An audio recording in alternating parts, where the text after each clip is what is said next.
እንደምን ዋላችሁ። ዛሬ የተገናኘነው ማብራሪያ በሚያስፈልገው መንግስት የአካሄድ ወይም በአሰራር ስርዓት ውስጥ ሙስናና ብልሹ አሰራርን እንዲሁም የወንጀል አካሄዶችን በተመለከተ ከህዝብ ለቀረበለት ከህዝብ ጋር ሲወያይ ስርዓቱ ላይ ቼክ ብታደርጉልን ብታዩልን እንደዚሁም ደግሞ ወርዳችሁ ብታረጋግጡልን ብሎ ህዝብ በጠየቃቸው የአገልግሎት መስጫ ማዕቀፎች ሁሉ ራሱን በመፈተሽ በማየት ስለወሰዳቸው የህግና ተጠያቂነት አካሄዶችና መረጃዎችን ማብራሪያ የያዘ ነው። ያው እንግዲህ ያልተገባ ሀብት፣ ያልተገባ ኃይልና ያልተገባ ጥቅም ፍላጎት የመደመር መንግስት አደጋዎች ናቸው ብሎ የመደመር መንግስት ገና ከጠዋቱ ቀይ መስመር በማስመር እነዚህን ብልሹ አሰራሮች ለማከም ለመፈተሽ እለት በእለት ደግሞ በሚደረጉ ግዙፍ የኢኮኖሚ ግንባታዎችና ስራዎች ውስጥ በቀጥታና በተሳለጠ ሁኔታ ያለ እንቅፋት ለመሄድ ያስችሉኛል ያላቸውን የህግ ማዕቀፍና ነፃና ገለልተኛ የሆኑ ይህንኑ የሚያሳልጡ ተቋማት ሪፎርም በማድረግ ነው ስራውን የጀመረው። የዛሬው መረጃችን የብሔራዊ መረጃና ደህንነት፣ የፌዴራል ፖሊስና የኢፌድሪ ፍትህ ሚኒስቴር በጋራ በመቀናጀት ስልታዊ ጥናት ያደረጉበት፣ ህጋዊ ጥናትና ክትትል ያደረጉበት፣ የተሳለጠ ፍተሻ ያደረጉበትና የህግ ተጠያቂነት አግባብን ያሰፈሩበት ሂደት ነው። እነዚህ መሬት የነኩ ተከታታይ ስራዎች ኢትዮጵያ የአፍሪካ የብልጽግና ተምሳሌት ለማድረግ እየሄደች ያለችውን የብዝሃ ዘርፍ ኢኮኖሚ ግንባታ ስርዓቷን የዜጎቿን ታሪክና ህይወት የመቀየር ስርዓቷን ተግባራዊ በማድረግ ሂደት ውስጥ የሚያጋጥሙ እንቅፋቶችና አሜኬላዎችን በተሳለጠ የህግ አግባብ የመጠየቅ ማዕቀፍ ለማየት እንዲያስችል በሚል የተዘጋጀ ነው። እነዚህ ታላላቅ ምሳሌ ሊሆኑ የሚችሉ ግንባታዎችና ስራዎች ሲከናወኑ ሁሉም ምሳሌዎች በአንድ መስመር ይፈሳሉ ብሎ ማሰብ አይቻልም።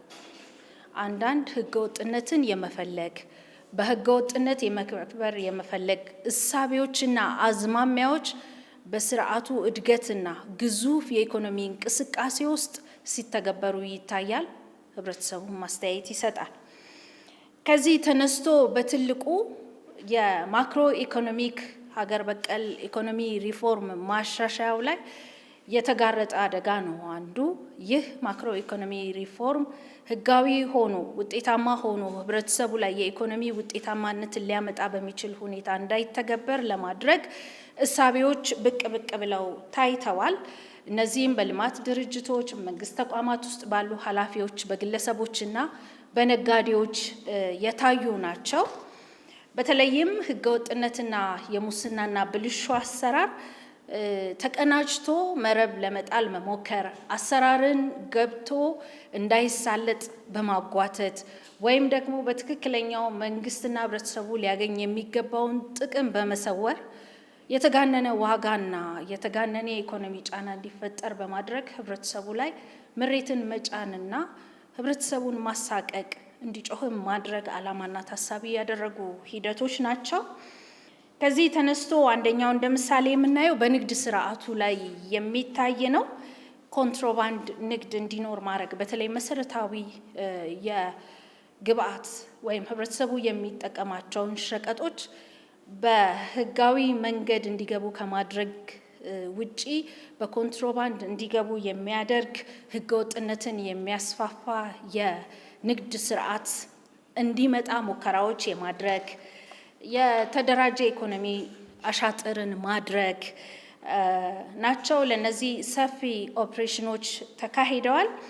መንግስት በዚህ ድርጊት የተሳተፉ አካላትን በመለየት ሰፊ ጥናት ከተደረገ በኋላ የፍጆታ እቃዎች ላይ በተለይ ከፍተኛ የተጋነነ ዋጋ እንዲጨመር ማድረግ፣ የውጭ ምንዛሪ ለዚህ ተብሎ የተዘጋጀን በተገቢው ያለመዋልና የዋጋ ንረት እንዲፈጠር በሚያደርጉት ላይ ህዝብን በዕለት ተዕለት የኑሮ ላይ ጫና እንዲሰማው የሚያደርጉ የተጋነኑ ዋጋዎችን ማድረግ ብቻ ሳይሆን ከገበያ ላይ የምርት እጥረት እንዲከሰት በመጋዘኖች ውስጥ ክምችቶችን በማድረግ ከህዝቡ መደበቅና ለተጋነነ ዋጋ ህብረተሰቡ እንዲጋለጥ የማድረግ አዝማሚያና ትግበራዎችን ነው በሰፊ ኦፕሬሽን የያዘው። በዚህም ላይ ከ7,000 በላይ የሆኑ የንግድ ተቋማት፣ ግለሰቦች፣ ሱቆች እና መጋዘኖች የህግ እርምጃ ተወስዶባቸዋል፣ እንዲዘጉ ተደርገዋል። የእርምት እርምጃም ተደርጎ ጥብቅ ቁጥጥር በመደረጉ ምክንያት አሁን ባለው ሁኔታ ማሻሻያዎች ኖሮ እርምጃዎቹ ውጤታማ ፍሬ እያሳዩ ይገኛሉ። ሌላው የፋይናንስ ተቋማት ህገወጥ የገንዘብ ዝውውር እንዲነካኩ ማድረግ ነው። ይህ ማክሮ ኢኮኖሚ ማሻሻያው ላይ ከፍተኛ ጫና ይኖረዋል። በተለይ ደግሞ የጥፋት ኃይሎቹ ሐዋላና የጥቁር ገበያ ምንዛሪ ስርዓት እንዲሰርጽ በማድረግ ጥቃቅን የፍጆታ እቃዎች ላይ ዋጋ እንዲጨመር ማድረግ፣ እንደዚሁም ነጋዴዎች ከባንኮች ማግኘት የሚገባቸውን የውጭ ምንዛሬ በአንድ በኩል እንዳያገኙ ማድረግ፣ በአንድ በኩል ደግሞ የባንክ አደጋ ላይ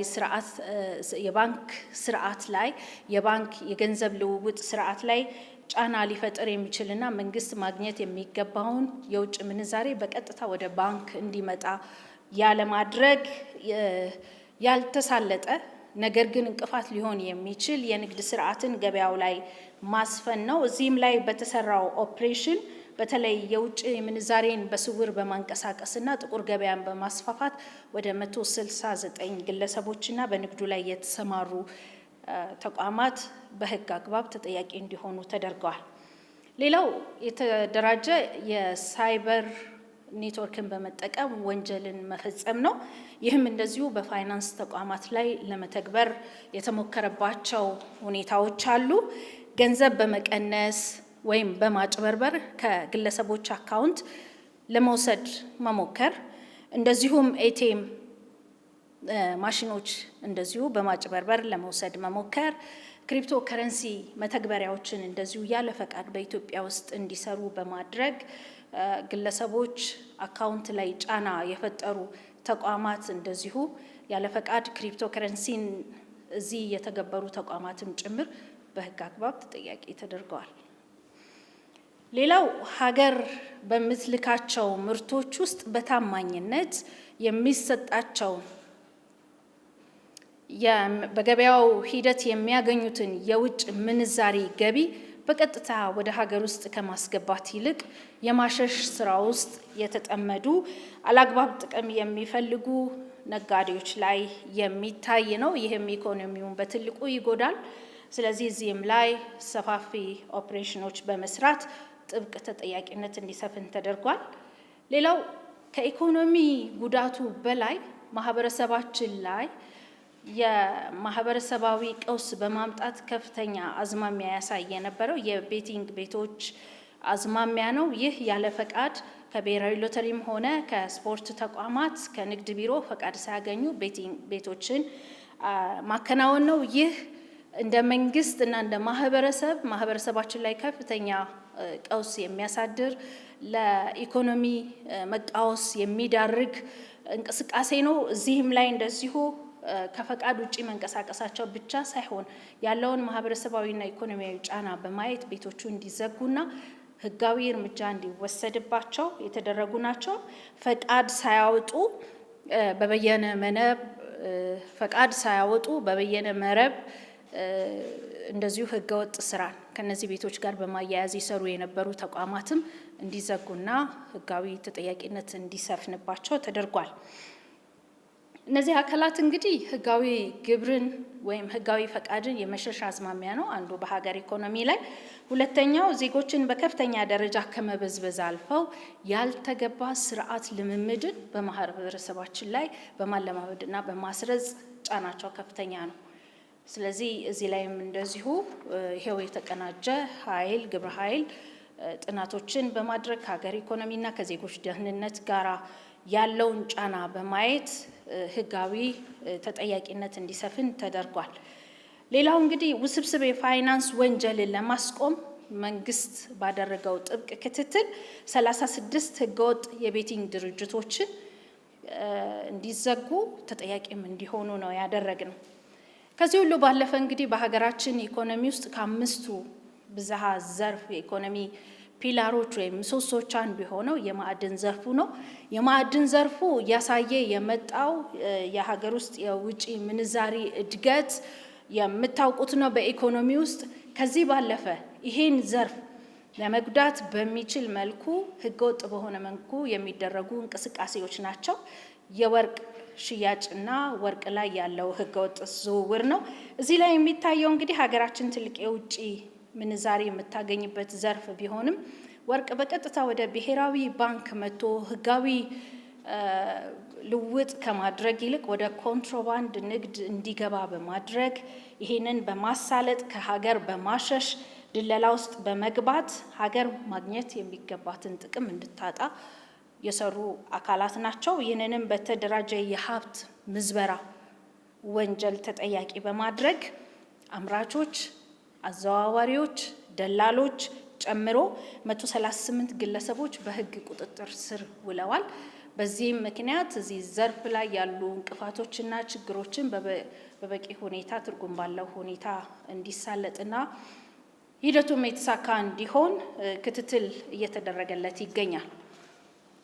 ማህበረሰባችን በየዕለቱ ከሚፈልገው የኢኮኖሚ ማሳለጫ ግብአት አንዱ ነዳጅ ነው።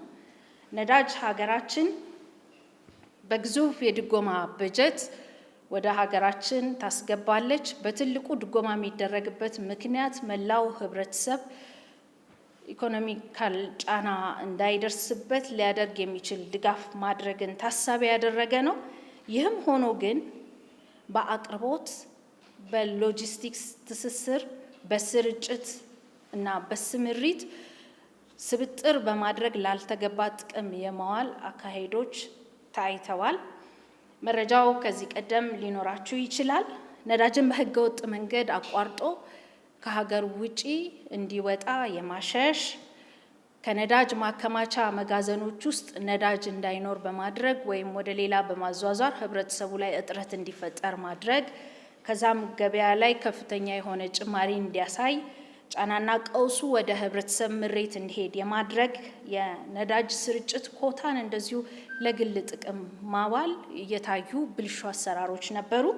በዚህ የተደራጀ የጥቅም ትስስር ውስጥ የተሳተፉ የመንግስት አካላት፣ ነጋዴዎች፣ እንደዚሁም የሎጂስቲክስ ስራ ውስጥ የተሰማሩ ግለሰቦችና ነጋዴዎች በህግ ቁጥጥር ስር እንዲውሉ ተደርጓል። ከሙስና ጸድቶ ግልጽነት ባለው መንገድ ይህ ስርዓት ባለው መንገድ ይህ የነዳጅ አቅርቦት እንዲመራ ጥብቅ መመሪያና የህግ አሰራር ወጥቶለታል። ሌላው የአፈር ማዳበሪያ ግዢ ላይ የታየው ብልሹ አሰራር ነው። ይሄ እንግዲህ ሀገራችን የግብርና ምርትና ምርታማነትን ለማሳደግ አንዱ የኢኮኖሚ ዘርፋችን ነው። አርሶ አደሩ ይህንን ግብአት በሰፊው ይጠብቃል። በሰፊው ከመጠበቁ ባለፈ በሰዓቱ እንዲደርሰው ይገባል። ይህንን በታማኝነትና በስርዓት ከመስራት አኳያ እጥረቶች መፍጠር ብቻ ሳይሆን አርሶ አደሩ በሰዓቱና በጊዜው እንዳያገኝ የማድረግ ሂደቶች፣ እንዲሁም ሙስናና ሻጥር በተሞላበት መንገድ በተጋነነ ግዢ እንዲፈጸም ማድረግ፣ ግዢው እንዲጓተት የማድረግ ሂደቶች ተፈጥረው ይህንንም አርሶ አደሩ ላይ ያለውን ጫና በጽኑ በማየት የህግ ማዕቀፉ በወቅቱ ክትትል በማድረግ እዚህ ላይ ጫና የፈጠሩ አላግባብ የሆነ ጥቅም ለማግኘት የሄዱና ይሄን ያስፈጸሙ አርሶ አደሩን ከመበደል አልፈው ሀገር ኢኮኖሚ ላይ ጫና ያሳረፉ አካላት ችግሩን በጥልቀት በመመርመር ጥናት በማድረግ የህግ ተጠያቂነት ደርሷል። ከፍተኛ አመራሮች ተጠያቂ ሆነዋል። ደላሎችና በጥፋት ውስጥ ተሳታፊ የሆኑ ግለሰቦችም እንደዚሁ በህግ አግባብ ተጠይቀዋል። ሌላው የኢትዮጵያ ኤሌክትሪክ ኃይል አገልግሎት ነው። እንግዲህ እዚህ ተቋም ላይ ተቋሙ በልዩ የፕሮጀክት የመፈጸም አቅሞቹና እንዲሁም ተቋሙ ከዕለት ዕለት ትርፋማ ወደ መሆን የመጣበት የቅርብ ጊዜ የተቋሙ ገጽታዎች ናቸው። ያም ሆኖ አሁንም የተጋነነ ዋጋ ለፕሮጀክቶች የመፈለግ የመዝረፍ የሚመስሉ ያልተገባ ዋጋ እንዲወጣላቸው የሚደረጉ የፕሮጀክት ግብአቶችን ገበያ ላይ ለማግኘት መሞከር፣ የኃይል መሰረተ ልማት ወደ ኋላ እንዲጓተት ኃላፊዎች፣ የፕሮጀክት አስተባባሪዎችና ተባባሪ ኮንትራክተሮች በመመሳጠር ጠንካራ የኢኮኖሚ ጫና ሊያሳድር የሚችል የቅንጅት እና ብልሹ አሰራር በጥናት ተደርሶበት ኮንትራክተሮች፣ መንግስት ኃላፊዎችና በዚህ ስራ ውስጥ የተሳተፉ ግለሰቦችና ነጋዴዎች ተጠያቂ ሆነዋል። ሌላው የቅርብ ጊዜ ክትትልና ድጋፍ በማድረግ እንዲሁም ምርመራ በማድረግ ዜጎቻችን ላይ ጫና በማሳደሩ ምክንያት መንግስት ክትትልና ጥናት አድርጎ እርምጃ እየወሰደ እያጠናበት ያለው የህገወጥ ሰዎች ዝውውር ነው። በተለይ በስራና ክህሎት ሚኒስቴርን መሰረት አድርጎ የዜጎችን ህጋዊ መብትና ደህንነት ማስጠበቅ የመንግስት ትልቁ ኃላፊነት ነው። ዜጋ ተኮር ዲፕሎማሲ እንደዚሁም ዜጎቻችን በሚሰማሩበት ሀገርና ስፍራ ሁሉ የዜግነት ክብራቸው ተጠብቆ በህጋዊ መንገድ ህጋዊ ማዕቀፍ ውስጥ ገብተው እንዲሰሩ የመንግስት ጽኑ ፍላጎት ነው። ይህም ሆኖ እያለ ግን የስራ ክፍል ሲስተምን በማዛባት ዜጎች በሚያደርጉት የስራ እና ስራን መሰረት ያደረገ ከሀገር ሀገር ዝውውር ላይ ህገወጥ ከሆኑ ኤጀንሲዎች ጋር ህጋዊ ሪፖርት በማስመሰል ውል እንዲፈጽሙ ማድረግ፣ ሀገር የስራ ውል ከሌላት ሀገሮች ጋር የስራ ስምሪት እንዲደረግ የሚያደርጉ ኤጀንሲዎች ጋር ውል በመፈጸም እንደዚሁም ያልተገባ ኮሚሽን ከዜጎች በመቀበል ዜጎች ላይ ኢኮኖሚ ጫና ሊያሳድር የሚችል ዜጎች ሀገር ውል ካልፈጸመችባቸው ሀገራትም ሄደው የኢኮኖሚና የስነ ልቦና ጫና እንዲሁም ኪሳራ እንዲደርስባቸው የማድረግ ህገወጥ አሰራሮችን መከተል ነው። ይህ በዜጎችን በማታለል በህገወጥ መንገድ ዝውውር በመፈጸም ወደ ውጪ የሚልኩ የውጭ ሀገር የስራ ስምሪትን የሚያመቻቹ ይህን ሽፋን በማድረግ ዜጎች ላይ ሰብአዊና ኢኮኖሚያዊ ጫናዎች እንዲደርስባቸው እድልን የፈጠሩ ብልሹ አሰራሮችን በሙሉ ጥናት በማድረግ እርምጃዎች ተወስደዋል። በዚህም 8 ከፍተኛ የመንግስት አመራሮች እንዲሁም ኤጀንሲዎችና ይህን አሰራር ሲያሳልጡ የነበሩ ደላሎች በጥብቅ የህግ አሰራር ተጠያቂ እንዲሆኑ ተደርጓል። ከዛም አልፎ ይህ ዜጎችን ወደ ውጭ የስራ ስምሪት የመላክ ስርዓት ተጠያቂነት ባለውና በጥብቅ የህግ ማዕቀፍ እንዲከናወን ስርዓት ተበጅቶለታል። እንግዲህ እዚሁ ህገወጥ ዝውውር ላይ ዓለም አቀፍ በረራን ተጠቅሞ የሚደረገውን ጨምሮ በህገወጥ ደላሎች በቦርደር ጭምር በተለያዩ አቅጣጫ ከሀገር ዜጎች በሊቢያ በኩል እንዲወጡ፣ በጅቡቲ በኩል እንዲወጡ እንዲሁም በሞያሌ በኩል እንዲወጡ የማድረግ ስራዎችና ስብጥሮችም ነበሩ። ይሄ ዜጎቻችን ህይወት ላይ ጫና የፈጠረ በተለይ መረጃ በተደራጀ ሁኔታ ባላገኙ ዜጎቻችን ላይ ለዚህ የተበላሸ አሰራር ጫና በመፍጠር ዜጎች ላይ ጉዳት ያደረሰ ነው። ይህንን በጥብቅ የህግ አግባብ እየተመረመረም ያለ ምርመራው የቀጠለ ነው። ሌላው ገቢዎችና ጉምሩክ ዘርፍ የታዩ የግብር ስወራና የኮንትሮባንድ አሻጥሮች ናቸው። እነዚህ እንግዲህ በተለይ ጉምሩክ ከገቢ ዘርፍ ግብር ስወራ ጋር ተያይዞ እንደዚሁም ከህገወጥ ግብር ግምገማ ጋር የተዛባ የግብር ግምት ከማድረግ ጋራ እንዲሁም ከኮንትሮባንድ እቃዎች ዝውውር ጋር በተያያዘም እንደዚሁ ከፍተኛ የሙስና ወንጀሎች አዝማሚያዎች የሚያሳዩ ሂደቶች ተገኝተዋል። ታክስን በአግባቡ ያለመሰብሰብ፣ ነጋዴውን እውነተኛ የገቢ መጠን እንዲደብቅ እድሉን ማመቻቸት፣ የገቢ እቃዎችን በዋጋ ማሳነስና መደራደር፣ በመንግስት ካዝና መግባት የነበረበት በቢሊዮኖች የሚቆጠር ገቢ እንዳይገባ መደራደርና መመሳጠር እስከ ባለሙያዎች ድረስ የሚወርድ የሙስና ፍላጎትና ስምሪቶች ነበሩ። ሀገርን የማልማት አቅም ባዳከሙ በእነዚህ አካላት ላይ መንግስት የማያዳግም የማጥራት እርምጃ አድርጓል። አሁንም እንደዚሁ እያደረገ ይገኛል። በእነዚህ የግብር አሰባሰብ ስርዓቱን ባዛቡ ወይም እንዲዛባ በርና እድል በከፈቱ ሀገር ማግኘት የሚገባትን ጥቅም እንዳታገኝ በሰሩ እና ለልዩ ጥቅም በተጋበዙ አካላት ላይ የሕግ እርምጃ ተወስዷል። አሁንም በጥናትና በምርመራ ሂደት ያሉ አሉ። በአጠቃላይ እነዚህ ብልሹ አሰራሮች፣ አዝማሚያዎች፣ ፍላጎቶችና ሂደቶች ስር ሳይሰዱ ፍላጎቶቹን በመግታት በሕግ አግባብ የማየት አሰራሮችን የማዘመን በተለይ አንዱ የኢኮኖሚ ዘርፍ የሆነው ዲጂታላይዜሽን አገልግሎት አሰጣጥ ተጠያቂነትና የስራ ስምሪት ላይ ግልጽ መረጃን በማደራጀት ጉልህ ሚና የያዘ በመሆኑ መንግስት አሰራሮችን የማዘመን ተጠያቂነትን የማስፈን ብልሹ አሰራርን ደግሞ በሕግ የመጠየቅና የማስተካከል ተደግመውም እንዳይፈጠሩ የማድረግ አካሄዶቹን አጠናክሮ ይቀጥላል።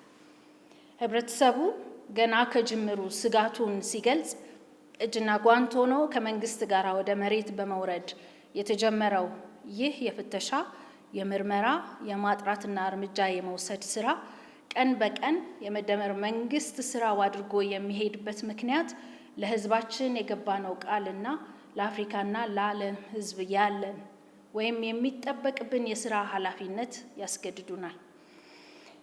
እንደ ሌሎቹ ፈተናዎች ሁሉ ሙስናና ብልሹ አሰራርን በጽናት በመታገል ህብረተሰባችን መረጃን በመስጠት ላልተገባ፣ ለተዛባ፣ ለግልና ለስስ ፍላጎት በሚል በሚደረጉና በሚዘረጉ መረቦች ላይ ህዝባችን እጁን ባለመክተት መረጃዎችን በተዘረጉለት መስመር ጥቆማን በመስጠት ትብብሩን እንዲቀጥል መንግስት አሁንም ጥሪውን ያስተላልፋል።